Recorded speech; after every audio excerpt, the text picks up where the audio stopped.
Hey guys, welcome back to today's video. Today is Friday, November 5th, 2021, and today I want to talk about how the Democratic Party can recover from such an unfortunate election standing in the 2021 election season. Pretty much, we're going to be diving into how the Democratic Party can return to being a party that is winning over the majority of the nation and winning in competitive elections and isn't losing states that they won by 10 points or nearly losing states that they won by 16 points just a year prior. Now, taking a look at the election results, I'm sure many of you guys realize that something went wrong in the Democratic Party's strategy and messaging when it came down to Virginia, New Jersey, and a number of other elections.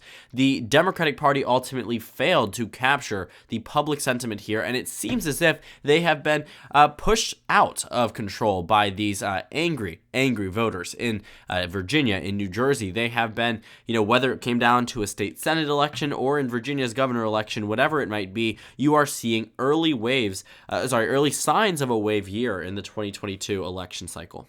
So looking at the 2022 year, that is a year from now, which means the Democratic Party has time to recover. Will they? Probably not. We know that the midterm years typically are against the incumbent party just because that's how it is, with Joe Biden's argument of returning to a sense of normalcy and returning to our standard political procedure also means that our midterm elections are likely going to follow historical context, historical precedent, as Virginia did in this 2021 election. In fact, for the past, 30 to 40 years, Virginia has voted against the incumbent president's party in every single election except for 2013 with Terry McAuliffe. But it's very clear that Terry McAuliffe was not able to break through that. Again, in Virginia, you saw education touted as a number one issue, and I think that will be intertwined in something that I discuss later on, but Virginia was not alone in the narrowing up of the election. The state of New Jersey also narrowed up, decided by a margin of 2.5%. Again, this was a very considerable shift, nearly mimics the shift that we see in the state of Virginia. Virginia, on the other hand, shifted by about 13 points. New Jersey here seems to have shifted by roughly the same amount, a little bit more than 13 points across the state, considering that the margin here is 2.5%. Joe Biden won the state by 16, so just slightly more than what it was in Virginia. But the swing is certainly noticeable, and the fact that it seems to be pretty standard is a very telling sign that Democrats need to alter their strategy as soon as possible. So how do they do it?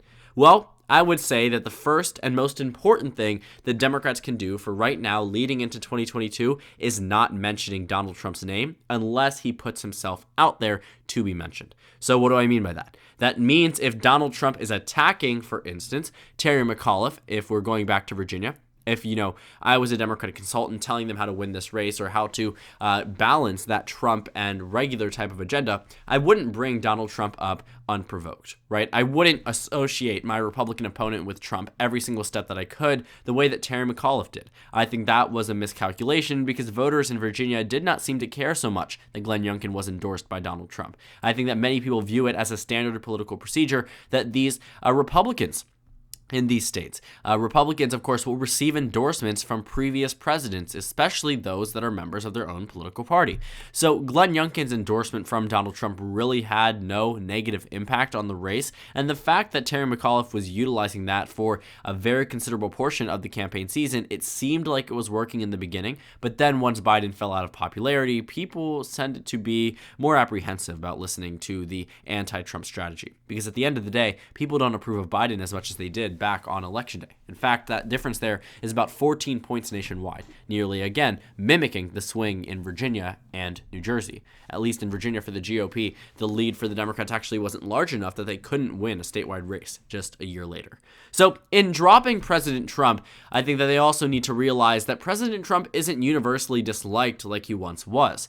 Following the insurrection, his disapproval rating disapproval rating rose to 60% across the nation, and just 38% of the nation had a positive or favorable view of President Trump. Well, as we continued, you started to see it narrow up again. And today, the disapprove has an overall net spread of negative 10.6%, or 10.6% more in the unfavorable than in the favorable. But that is just, how you would expect a former president who was leaving unpopular and remains unpopular to level out. But the fact is, Donald Trump actually isn't that much different than other types of politicians. Joe Biden included. But we'll talk about the Vice President of the United States, Kamala Harris, who seems to be mimicking nearly what Donald Trump is doing on the national level in terms of favorability rating. Donald Trump, Kamala Harris, nearly identical when it comes down to public perception of them as political office holders or former political office holders. So for Kamala Harris to be disapproved of and approved of by a very similar metric as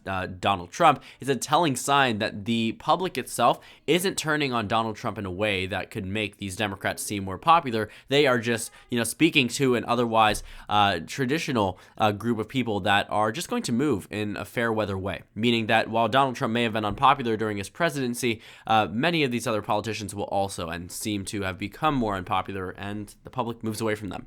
Joe Biden I mentioned for a reason, because when taking a look at the job approval rating, you can see here that the spread here is negative 7.5. Now, this is actually better than where it was before. At a low point for Joe Biden, it was negative 10 points nationwide. But now, it's negative 8, and that's what FiveThirtyEight also agrees upon. But again, Joe Biden is not a universally liked figure. When it comes down to favorability rating, when it comes down to approval rating, they are nearly the same. The way that people view Joe Biden's office as president and the way that they view him as a person has not changed away from each other pretty recently, largely because when you have a negative perception of yourself, it carries off into every single question that is asked about you. They become intertwined, and ultimately, it's hard to make differentiations when it comes down to job approval rating versus favorability rating, which is why I think in many cases they can be deemed as equivalent, as they certainly can be in this case.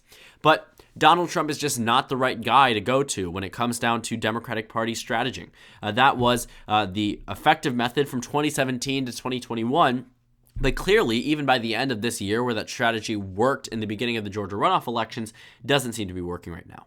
So that's the first important thing. Breaking away from Donald Trump, you can see here that he is nearly matching the approval rating of Kamala Harris and Joe Biden. And I think that is very fascinating and tells the Democratic Party a lot of what they need to know. If Donald Trump is viewed in a negative fashion like this, Joe Biden also is as well. And you can see that, nationally speaking. The next thing that I would mention are COVID-19 measures that seem to be a bit extreme for many of these states.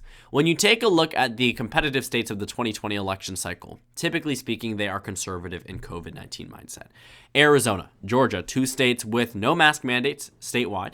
In addition to that, voters here seem to be publicly receptive of such measures because it allows small businesses to open back up without anyone being worried about having to go into a store with or without a mask. And I understand some of these concerns to a liberal or to someone who is left-leaning or someone who is just pro-vaccine, pro-masking, whatever it might be, COVID conscientious. I don't know what the term would be. But if you see someone like that, sure, maybe this isn't something that is super important about stopping COVID-19 excessive measures, but I do think that it is extremely important for Democrats to realize how badly this looks on them.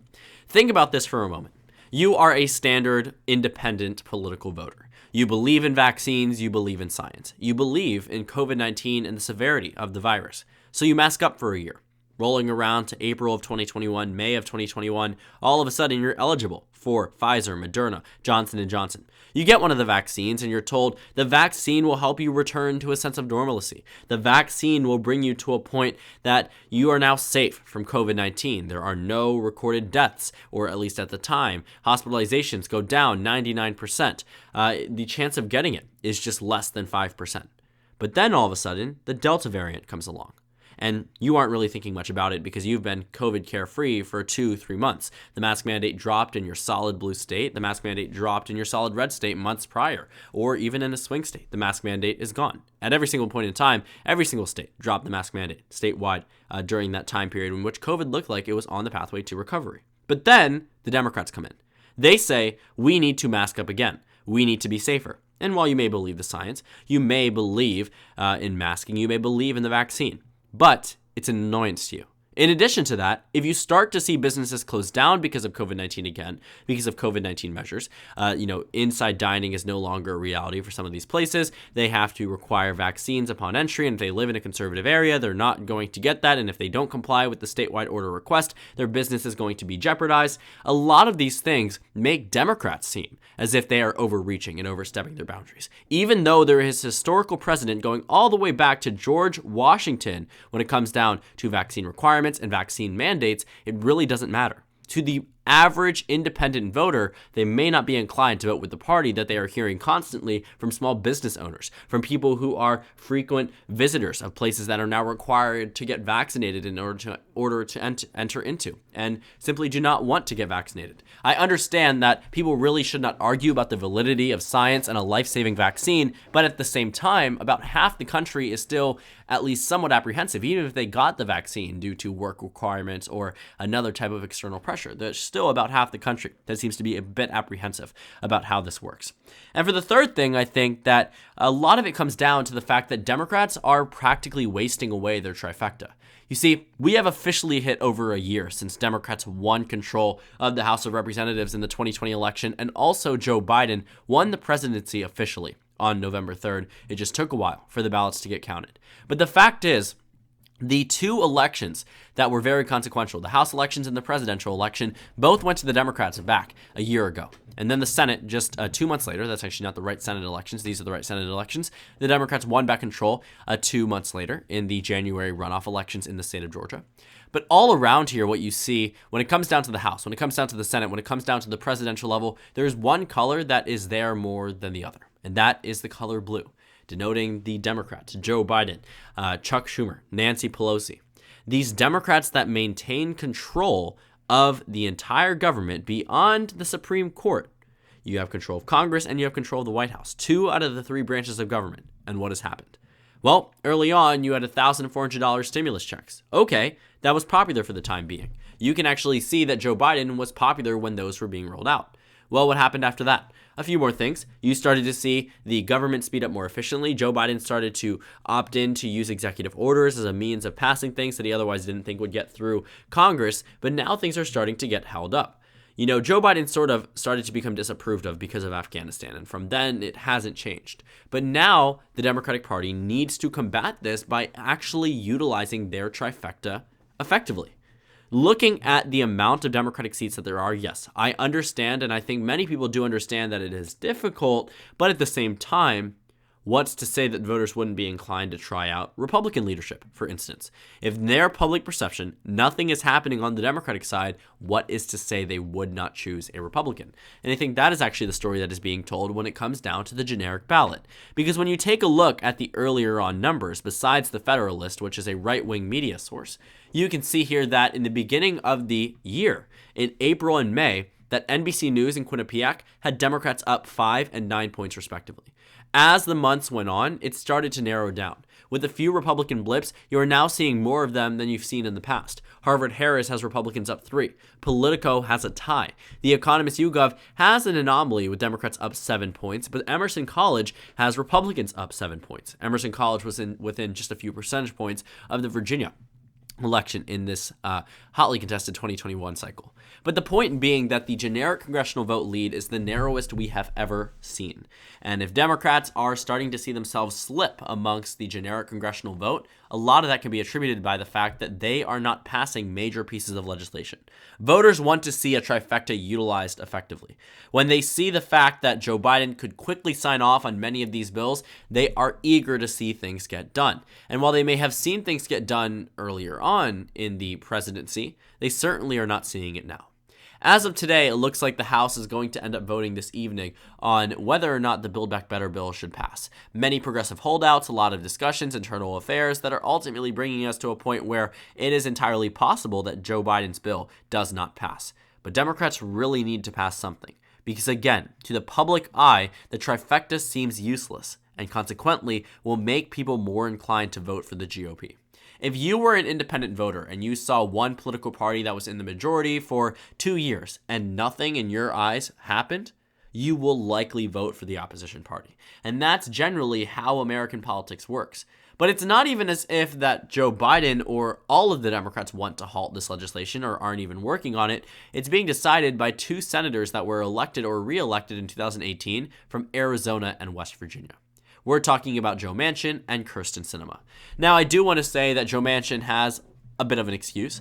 I think that a lot of this, a lack of strong support for Democrats, is that way he can return to his constituents and say, you know how many times you've heard me on the media, you know how many times I've been scrutinized for you guys. I represent Republican and conservative ideology in the United States Senate, so why not vote for me again? But for Kyrsten Sinema, I honestly think she's at more of a risk of a primary challenge than a general election defeat. 2024 could be a weird year in the general election, but the primary is where a lot of this matters. She will need a lot of crossover support in that primary if she is to win the election, which I'm not entirely sure if it's an open or closed primary. I'm pretty sure that Arizona should be open, but again, I still am not entirely sure. But I think she really needs to count on a victory in that Democratic primary, because right now the only people she seems to be alienating are not Republicans, but instead are Democrats. So to summarize my three main points when it comes down to what Democrats can do to fix their messaging strategy, to fix the way that they are now, I would say that the first thing is break away from Trump and focus on local issues. That is what is super important. The second thing is to stop excessive measures pertaining to COVID-19. If you have 70% of a city that is vaccinated, why have a mask mandate that is imposed on every citizen? That's the question that many of these people will be asking.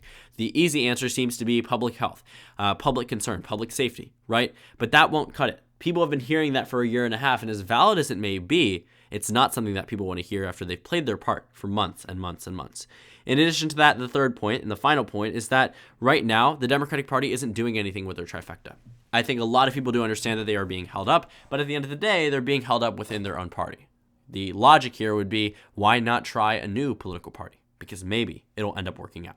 So the Democrats clearly have a lot to work on ahead of 2022. It will be a very interesting election cycle. I think that the Democratic Party definitely has time to recover, but I'm not entirely sure if they will. And also at the same time, I think that there are going to be many more mistakes on both sides that will ultimately result in certain substantial election losses or victories in 2022.